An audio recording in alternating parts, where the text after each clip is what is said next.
membuat sebuah kegundahan hati publik dalam menyikapi polemik nasab. Yang tadi sudah katakanlah sudah mantap lah, katakanlah Mbak Ali bukan cucu Nabi, gak ada potongan-potongan video tadi berubah lagi, ya. Ini supaya memelintirkan sebuah data dan fakta. Fungsi tiap lapisan akun pusat fungsinya adalah menyusun narasi harian, distribusi konten ke buzzer. Kemudian buzzer 01 sampai 06 ini udah saya anonimkan ya. Ini sebenarnya ada namanya teman-teman. Akun pusat namanya apa? Ada. Buzzer 01 sampai 6 itu namanya masing-masing itu ada ya. Boot 1 sampai 9 itu ada namanya. Cuma saya anonimkan semuanya. Menggunakan clustering buzzer 01 sampai 6, kemudian boot 1 sampai 9, kemudian akun pusat 1, akun pusat 2 dan seterusnya. Spam. Jadi mereka yang memviralkan berita, mereka yang membuat pertahanan opini, mereka yang bentuk opini. Kalau ada opini-opini buruk terhadap para ulama, para kiai, mereka yang memendung, mereka yang hantam balik, dan seterusnya dan seterusnya. Dan kekuatan mereka dahsyat, dahsyat. Itu kalau dihitung daripada frekuensi yang ada di dalam medsos, itu kekuatan netizen yang ada di Laskar Cyber Muslim ini lebih dari 2 juta orang. Jadi bukan main.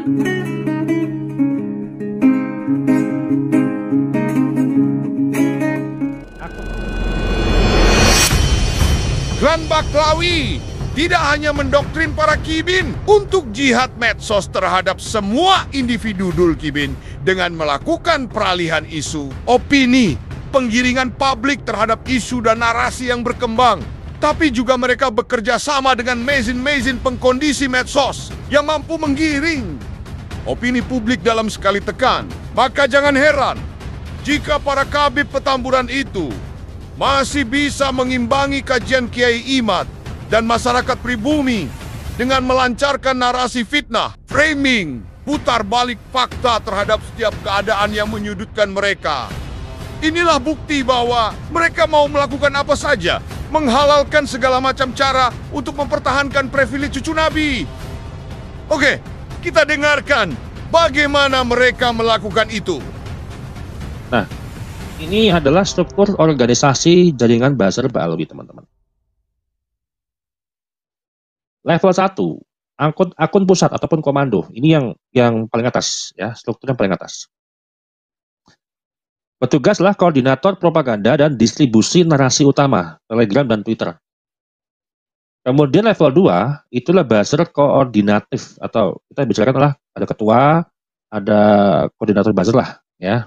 Ketuanya atau PIC-nya lah ya, PIC buzzernya itu pun koordinator ya. Aktor digital yang mengembangkan narasi ya, menyasar lawan debat dan membuat trending. Kemudian level 3 itu otomatis ya, mesin penyebar ulang, diulang-ulang ya, berbentuk spam komentar, auto retweet dan echo konten. Jadi kalau teman-teman misalkan kita berbicara dengan lawan kita, pendukung seberang sana, pendukung sebelah, kita pasti akan akan dihadapkan dengan mereka selalu membuat persepsi bahwasanya ulama-ulama dahulu adalah mengisbat atau mengakui nasab Ba'alwi. Katakanlah seperti itu. Ya, padahal setelah faktanya, walaupun mereka menyebut nama Habib ataupun Sayyid Syarif dan segala macamnya, itu bukan sebuah bentuk ataupun sebuah ciri dalam mengisbat nasab. Ya, hanya menyebut-nyebut doang. Maka publik itu akan terbawa ke situ. Baik pendukung Ba'alwi yang organik akan terbawa narasi ke situ. Jadi algoritmanya itu gampang tebak. Satu, contoh ya, mereka mengakui ulama-ulama terdahulu adalah yang mengisbat nasab Ba'alwi. Kemudian yang mendukung Kaimat ataupun yang menolak nasab Ba'alwi itulah kaum-kaum Wahabi dan Syiah. Sedangkan data fakta kan enggak seperti itu. Toh mereka juga menerima kok referensi pengakuan daripada ulama-ulama Wahabi itu Syiah. Contoh Syekh Madri Rojai, ulama Syiah Iran, Imamiyah, itu yang dijadikan sumber referensinya. Kemudian Ibrahim bin Mansur, ya, ulama Wahabi Mekah, itu yang menjadi sumber referensi Ba'alwi untuk mengisbat nasab Ba'alwi. Itu mereka jadikan kok. Jadi standar ganda inilah yang tidak sinkron dengan faktanya. Ya, teman-teman harus paham di sini. Ya. Teman-teman harus paham bahwasanya ketika publik berbicara originalitas dari sebuah data, dibalikkan dengan sebuah narasi yang tidak sesuai dengan fakta. Kebanyakan orang kita akan terpengaruh dengan narasi itu. Ya, tidak lagi melihat data nomor sekian yang bilang narasi kebanyakan orang. Maka tidak heran pendukung mereka itu ataupun mukibin-mukibin ini banyak kok ulama-ulama terdahulu yang mengisbat nasab Ba'alawi. Ya kenapa? Tergiring sebuah opini tadi. Ya.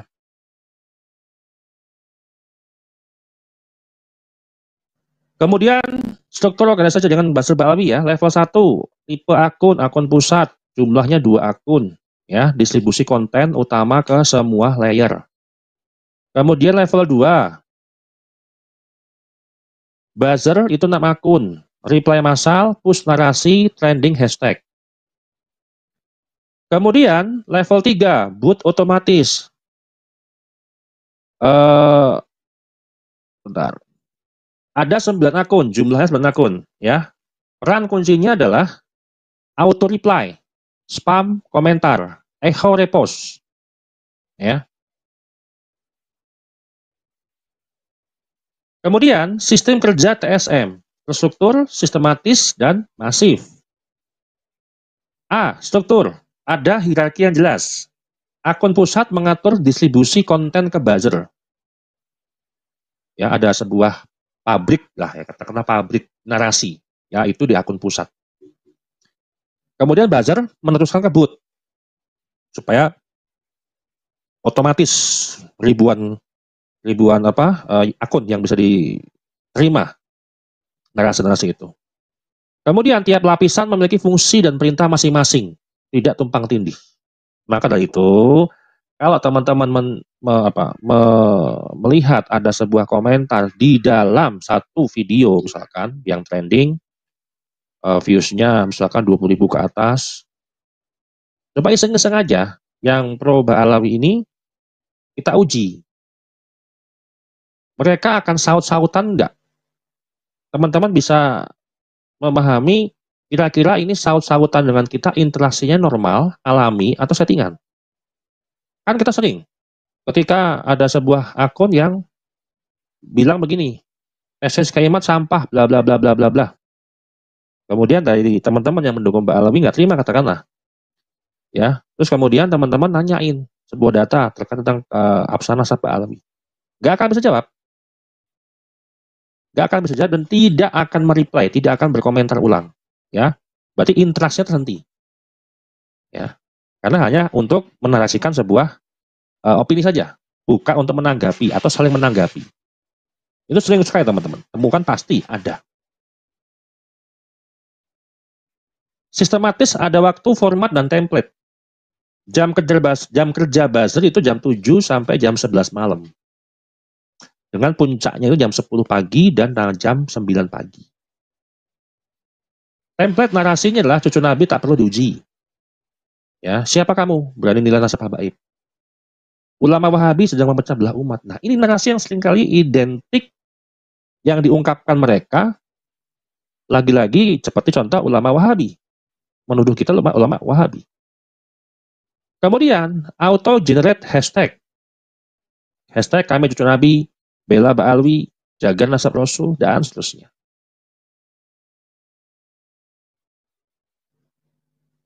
Kemudian masif, volume aktivitas dan platform multikanal. Ya, dari X itu 6 akun aktif dengan komentar per hari 1.200 lebih. Tokoh pembongkar dan tagar viral targetnya.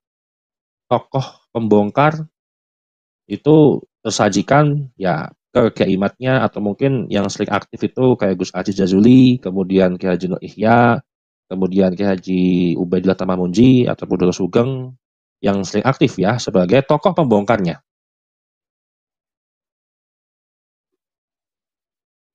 Kemudian Telegram itu 5. 1.000 plus itu via forward, channel diskusi dan internal. Kemudian YouTube itu ada 4 akun, 800 lebih komentar dalam per hari. Video ceramah keimat. Pokoknya ada yang video yang mengandung keimat, siapapun itu yang mengupload, reupload, membuat konten ataupun podcast dengan Kiai Imad, itu sebagai sasarannya.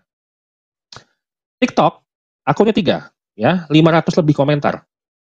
Mengulangi potongan-potongan video opini. Di video-video opini itu ya kita sering lah, ya. Di YouTube pun juga banyak kok, ya. Itu seperti contoh akun-akun yang bela Ba'alwi itu juga sering memotong-motong. Ya, contoh kayak kemarin postingan Caimin kepada Gus Nusron, ya. Kemudian dijawab oleh Gus Nusron. Hari ini videonya, tapi dijawabnya adalah beberapa pekan yang lalu, ketika Gus Nusron ketemu dengan salah satu daripada Habib Ba'alawi. Kan nggak sinkron, jadi bukan sebuah tindak lanjut sebuah klarifikasi data ataupun klarifikasi sebuah pernyataan. Ya, ini hanya memframing, memotong-motong, itu lagi diupload. Ya. Kemudian Facebook itu 2, 400 komentar lebih, ya, grup alumni pesantren dan umum. Jadi semua lapisan elemen yang menggunakan sosial media pada hari ini adalah menjadi sasaran target mereka. Nah, pola aktivitas lapangan, target serangan, ya, Kiai Imad, peneliti independen soal nasab, kemudian channel-channel YouTube pengkritik habaib, kemudian NU garis rasional. Jadi sasarannya itu ya termasuk YouTuber-YouTuber ataupun channel-channel yang mendukung terhadap tesis Kiai Imad. Yang mengkritiki Habib itu nanti akan diklastering oleh mereka. Pola aktivitas lapangan, metodenya adalah reply bomb. Ini yang disebut bom nuklir katanya. 20-50 komentar serupa dalam 1 jam. Teman-teman pasti menemukan itu. Ketika teman-teman itu masuk ke channel ini dengan video ini komentar, akan menemukan lagi. Pindah lagi komentar yang ini, video ini, ketemu lagi, dan seterusnya dalam waktu 1 hari. Dalam 1 jam. Ya. Kemudian doxing ringan, menyebar foto, ya, nama istri, alamat lawan, dan seterusnya. Lebih ke spesifik kepada personalnya. Kemudian framing religius. Ya, lawan dianggap menghina Nabi atau musuh habaib. Flood kontennya adalah video ceramah versus ulama pembongkar disebar ulang dalam ratusan channel. Jadi video-video diulang-ulang, disusun. Ya, entah itu yang sudah dibantah berkali-kali di episode-episode sebelumnya, ya diulang-ulang terus. Ya, sehingga itu akan membuat sebuah kebingungan publik, membuat sebuah kegundahan hati publik dalam menyikapi polemik nasab. Yang tadi sudah mantap lah, katakanlah Ba'alwi bukan cucu Nabi, gara-gara potongan-potongan video tadi berubah lagi. Ya, ini supaya memelintirkan sebuah data dan fakta. Fungsi tiap lapisan. Akun pusat fungsinya adalah menyusun narasi harian, distribusi konten ke buzzer. Kemudian buzzer 01 sampai 06, ini udah saya anonimkan ya. Ini sebenarnya ada namanya teman-teman. Akun pusat namanya apa? Ada. Buzzer 01 sampai 6 itu namanya masing-masing itu ada ya. Boot 1 sampai 9 itu ada namanya. Cuma saya anonimkan semuanya. Menggunakan clustering buzzer 01 sampai 6, kemudian boot 1 sampai 9, kemudian akun pusat 1, akun pusat 2 dan seterusnya. Buzzer 01 sampai 06 itu meningkatkan engagement, ya, interaksi dengan publik. Koordinasi komentar publik. Jadi bahasa ini yang berinteraksi di lapangan lah. Boot 1 sampai 9 itu menyebar konten otomatis, spam dan memperbanyak like. Like banyakin. Bers. Ya. Jadi publik misalkan dikejutkan dengan kemarin kita bahas itu minggu lalu itu adalah bentrokan PWLS dengan FPI. Wah, itu sebuah kesempatan bagi buzzer-buzzer untuk menggiring atau menjahit ulang narasi-narasi supaya menguntungkan mereka. Ya. Kemudian kekuatan operasi TSM. Ya. Skalabilitas satu pesan dari pusat, ya, ribuan exposure dalam 3 jam. Kemudian otomasi boot mampu kirim di atas 50 komentar per jam tanpa deteksi. Nah, psikologisnya framing bahwa yang melawan Ba'alwi adalah anti Nabi. Coba bayangkan. Kita sebagai pendukung tesis Imad yang secara notabene adalah sebuah kajian akademik yang berbasis ilmiah, dinarasikan adalah anti Nabi. Luar biasa itu framingnya. Sehingga masyarakat awam itu kan memandang, oh benar. Mukimat, Keimat ini ya memang narasinya hanya untuk memecah belah umat. Membuat orang-orang awam ini seolah-olah membenci cucu Nabi, keturunan Nabi, dan seterusnya. Kan terbawa. Sehingga apa yang mereka pikirkan ke publik, ya udah nggak original lagi pemikirannya. Sudah terpengaruh. Ya. Kemudian strategis, komentar mereka menyasar platform dengan engagement tertinggi, YouTube dan Twitter. Ya, ini interaksi yang sangat masif lah, ya. Teman-teman bisa melihat suatu kajian ilmu nasab ataupun kajian tentang nasab Ba'alawi ini sepanjang masa 2 tahun ini adalah yang banyak diketahui ataupun memahami ya di YouTube, X atau mungkin TikTok gitu ya. Tapi lebih privilege adalah di YouTube. Lebih enak ya, bisa panjang videonya, podcast sejam 2 jam dan seterusnya. Nah, ini yang bahaya teman-teman ya, efek digitalnya menjadi sebuah rekayasa digital jadinya. Ya, menjadi sebuah rekayasa digital. Dampak yang pertama adalah trending narasi palsu. Keterangannya adalah narasi palsu naik ke trending dengan bantuan bot dan buzzer. Padahal faktanya nggak seperti itu. Ya kayak kemarin lah, posisi PWLS-nya disudutkan ketika bentrok dengan FPI di Pemalang. Ya, PWLS disudutkan. Ya, seolah-olah PWLS inilah organisasi memecah belah umat yang membubarkan pengajian. Padahal data dan faktanya bukan seperti itu. Penceramahnya yang dikritisi. Pengaji misalkan dijalankan aja, tapi ganti pembicaranya atau penceramah diganti. Nah, sehingga dengan narasi-narasi palsu tadi ataupun trending narasi palsu, masyarakat dialihkan. Oh, benar. Kok setiap ada pengajian PWI ada itu membubarkan. Terjadilah opini apa bahasanya ya? Kalau dalam timeline garis waktu ya, kalau kita bicara timeline atau kita bicara tentang time machine ya, itu membentuk sebuah realitas baru. Harusnya kenyataannya lurus nih. Gara-gara ada narasi yang memutarbalikkan fakta sehingga realitasnya berbelok.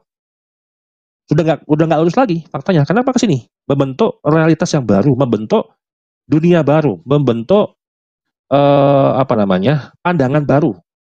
Ya, kalau kita bicara dalam timeline dalam sebuah garis waktu itu ada timbul nama efek ataupun teori relativasi ya. Ya, itu kan membentuk sebuah timeline ataupun jalur yang bercabang. Relativitas waktu namanya, ya. Kemudian menakuti suara kritis. Akun pembongkar banyak yang di-report massal. Kemudian polarisasi publik, warga NU terbagi antara pro Habib dan versus pro kitab. Ya.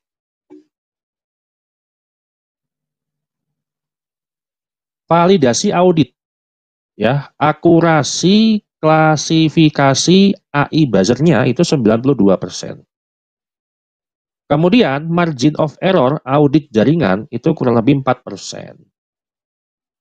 Aktivitas harian jaringan ini adalah 566 aktivitas per hari. Total akun audit sementara 17 terverifikasi dari estimasi 8.000 plus 8.000 lebih ya akun yang diaudit. Nah ini teman-teman ya, yang sebelah kiri itu akun username-nya itu sudah saya anonimkan. Tipe akunnya juga sudah saya anonimkan. Koneksi langsungnya juga nama-nama sudah saya anonimkan semua. Ya, sudah saya rubah semua. Ya. Akun pusat 1, tipe akunnya pusat, platform Telegram, koneksinya kemana? Bahasa 1, 02 dan 03. Aktivitas berapa per hari? 15. Itu koordinator utama Telegram.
yang manapun jangan pernah sebut mereka dengan rentetan gelar-gelar akademik mereka. Nggak boleh. Apakah itu gelar-gelar kehormatan di tengah masyarakat atau gelar akademik, profesor, doktor, dan lain sebagainya. Jangan.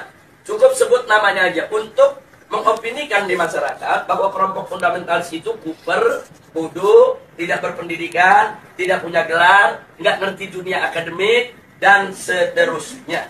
Jadi cukup sebut nama mereka, tidak perlu diberikan embel-embel yang lainnya. Nah kemudian nggak sampai di situ. Jadi masih banyak lagi yang mereka lakukan. Apa yang kita alami saat ini di kita punya negeri. Nah, bagaimana para habaib, para ulama kita, bagaimana tokoh-tokoh kita di Majelis Ulama Indonesia, yaitu mereka kerdilkan, mereka kecilkan, mereka recehkan, mereka hina-hina, bahkan mereka mencoba mencari kesalahan-kesalahan, bahkan kalau nggak ada kesalahan, kan buatlah fitnah-fitnah yang bisa diterima oleh masyarakat tentang mereka. Dan ini akan mereka lakukan terus. Jadi artinya bagaimana cara menghabisi kelompok fundamentalis? Satu, kerdilkan mereka. Dua, jauhkan mereka dari masyarakat. Kemudian ketiga, yaitu bidik daripada para tokohnya. Kalau bisa dirangkul, dirangkul. Kalau nggak bisa dirangkul, dipukul. Bisa dipeluk, dipeluk. Nggak bisa dipeluk, digebuk. Nah, jadi ini yang mereka lakukan. Nah, baik, sekarang yang kedua. Lalu bagaimana dengan kelompok modernis? Kelompok modernis bagi mereka yaitu statusnya aman. Bagi mereka statusnya aman. Aman, statusnya aman, sehingga perlu diberikan ruang. Diberikan ruang publik, diberikan ruang media, diberikan ruang dalam sistem pemerintahan, perlu didengar suaranya. Dan kalau ada dari mereka yaitu punya kesalahan, tutup itu kesalahan, jangan diviralkan. Kalau mereka melakukan kebaikan, sekecil apapun kebaikan, maka itu harus diviralkan dan harus disebarluaskan. Dan penyebutan nama mereka harus lengkap dengan segala macam rentetan gelarnya, gelar kehormatannya, dan seterusnya, dan seterusnya. Jadi posisi mereka dianggap aman. Nah, kemudian yang ketiga, kelompok liberalis. Kelompok ini mereka berikan status sangat aman. Nah, kenapa diberikan status sangat aman? Karena kelompok ini bukan hanya sekedar dianggap kawan, tapi sudah dianggap sebagai antek. Beda kawan dengan antek. Kalau modernis itu masih kawan barat, tapi kalau sudah liberalis itu antek barat. Nah, jadi mereka sudah tidak ada nilai kritis sama sekali. Nah, tapi justru kelompok ini yang mereka besarkan. Kelompok ini harus dibesarkan di seluruh negeri-negeri Islam. Jadi bagaimana caranya kelompok ini bisa berkembang? Berikan ruang, berikan finansial, berikan tempat, berikan kesempatan di media, di TV, di radio, di surat kabar, dan lain sebagainya. Kemudian pendapat-pendapat mereka viralkan. Seolah-olah itu merupakan pendapat daripada masyarakat Islam internasional dan seterusnya. Dan libatkan mereka, undang mereka. Kalau ada konferensi-konferensi internasional di mana saja. Untuk lebih memantapkan posisi mereka di tengah masyarakat. Dan kalau mereka punya kejelekan, sejelek apapun, sebesar apapun, yaitu supaya disembunyikan. Jadi jangan kaget kalau tokoh-tokoh liberal di Indonesia ada di antara mereka yang menghamili sekretarisnya, yang memperkosa pegawainya, tidak pernah muncul di media. Jadi semua harus ditutup, tidak boleh. Tapi kalau mereka melakukan kebaikan sekecil apapun, maka kebaikan itu harus terus, yaitu dieksplorasi, untuk kemudian diviralkan, disebarluaskan ke mana-mana. Nah ini maka itu disebut ini kelompok status sangat aman. Yang terakhir, yang tradisionalis, kelompok ini masih diberikan status waspada. Loh kenapa dikatakan waspada? Sebab kelompok ini walaupun mereka bukan fundamentalis, tapi memiliki 3 ciri yang sama dengan fundamentalis. Sehingga kelompok ini harus diwaspadai. Kalau kelompok ini tidak dijaga, maka nanti kelompok ini setiap saat bisa berubah menjadi fundamentalis. Nah, maka itu usul mereka, kelompok yang keempat ini dijaga. Nah, maksudnya dijaga bagaimana? Satu, jangan kasih mereka berdekatan dengan kelompok fundamentalis. Sebab kalau kelompok tradisionalis dengan kelompok fundamentalis duduk bareng satu meja, satu kursi, mereka diskusi, maka kelompok tradisionalis berpotensi besar untuk berubah menjadi fundamentalis. Karena perbedaan mereka cuma sedikit. Perbedaan mereka cuma perbedaan definisi ta'rif ad-demokratiyah. Itu aja yang mereka berbeda. Tapi dalam soal dukungan terhadap tatbikus syariah, dukungan terhadap igamatul khilafah, dukungan terhadap sikap kritis terhadap barat, sama. Nggak ada beda antara fundamentalis dengan tradisionalis. Mereka hanya berbeda di dalam mendefinisikan demokrasi. Yang satu mendefinisikan ya demokrasi bertentangan dengan hukum Allah sehingga harus ditangkal sama sekali. Yang satu lagi melihat bahwa demokrasi itu hanya satu cara yang kalau dibawa ke dalam ajaran Islam dia bisa Islami, kalau tidak, kalau dikeluarkan dari ajaran Islam dia bisa bertentangan dengan ajaran Islam. Hanya ini saja berbeda. Nah kalau mereka duduk bareng diskusi, maka kelompok tradisionalis berpotensi besar berubah menjadi fundamentalis menurut mereka, menurut Rand Corporation. Maka itu fundamentalis dan tradisionalis tidak boleh bersentuhan, harus dijauhkan, bahkan harus diadu domba. Nah ini yang terjadi di Indonesia saat ini. Bagaimana supaya dua kelompok ini diadu domba? Nah, kenapa ini yang harus diadu domba? Karena kelompok fundamentalis dan tradisionalis ini yang pengikutnya paling banyak. Kalau yang namanya modernis, kelompoknya tidak seberapa. Modernis dalam pengertian Rand Corporation. Apalagi liberalis. Mereka nggak seberapa. Mereka punya basis massa. Kita bicara basis massa akar rumput. Yang memiliki basis massa akar rumput yang sangat kuat hanya kelompok fundamentalis dan kelompok tradisionalis. Maka itu kalau ini bersatu, ini akan menjadi satu kekuatan umat Islam yang maha dahsyat, yang bisa merontokkan kekuatan mereka, sehingga mereka akan melakukan berbagai macam upaya bagaimana dua kekuatan ini untuk tidak bersatu. Jadi semua opini di kita punya negeri itu dibentuk oleh para konglomerat yang pemilik daripada televisi tersebut. Tapi alhamdulillah 3 tahun terakhir ini ada perubahan, terobosan teknologi yang luar biasa. Munculnya WA, Instagram, kemudian medsos yang lainnya. Ini membuat bahwa penguasaan opini tidak lagi didominasi oleh konglomerat. Bahkan masyarakat biasa cuma modal handphone, beli pulsa di Indonesia 5.000 perak, dia bisa bikin opini. Modal 5.000 perak, foto sana, foto sini, rekam sana, rekam sini. Mereka viralkan dari grup ke grup. Bahkan kadang-kadang banyak orang mendapatkan berita lebih dulu dari WA ketimbang dari TV. Lebih dulu dari WA ketimbang dari radio. Lebih dulu dari WA ketimbang dari majalah dan koran. Nah, ini luar biasa. Artinya apa? Dalam kondisi yang seperti ini, alhamdulillah umat Islam ini pandai menggunakan kesempatan. Jadi kita lihat secara tidak direncanakan, tidak ada rapatnya, tidak ada musyawarahnya, tidak ada pendaftarannya, tahu-tahu muncul Laskar Cyber Muslim. Netizennya nggak main-main itu, yang mendukung itu. Itu kalau ada satu akun menyerang Islam, itu bisa ada jutaan akun menyerang balik kepada bersatu. Jadi artinya ini kan nggak ada kan kantor Laskar Cyber Muslim, nggak ada. Siapa pemimpinannya, ketua umum Laskar Cyber Muslim, nggak ada. Ini muncul begitu aja di dunia media. Tapi jangan lupa, justru Laskar inilah yang berjasa besar dalam setiap aksi bela Islam yang ada di Indonesia. Jadi mereka yang memviralkan berita, mereka yang buat pertahanan opini, mereka yang bentuk opini. Kalau ada opini-opini buruk terhadap para ulama, para kiai, mereka yang memendung, mereka yang hantam balik, dan seterusnya dan seterusnya. Dan kekuatan mereka dahsyat, dahsyat. Itu kalau dihitung daripada frekuensi yang ada di dalam medsos, itu kekuatan netizen yang ada di Laskar Cyber Muslim ini lebih dari 2 juta orang. Jadi nggak main-main, mereka bisa bentuk opini. Nah ini yang mesti kita jaga, ini yang mesti kita satukan. Nah makanya di negeri kita, Indonesia, sekarang begitu mereka kalang kabut melihat serangan medsos, mulailah ada undang-undang untuk membatasi medsos, bikin aturan-aturan supaya medsos nggak sembarangan. Iya, karena mereka kalah. Kalau mereka menang, mereka nggak bikin aturan.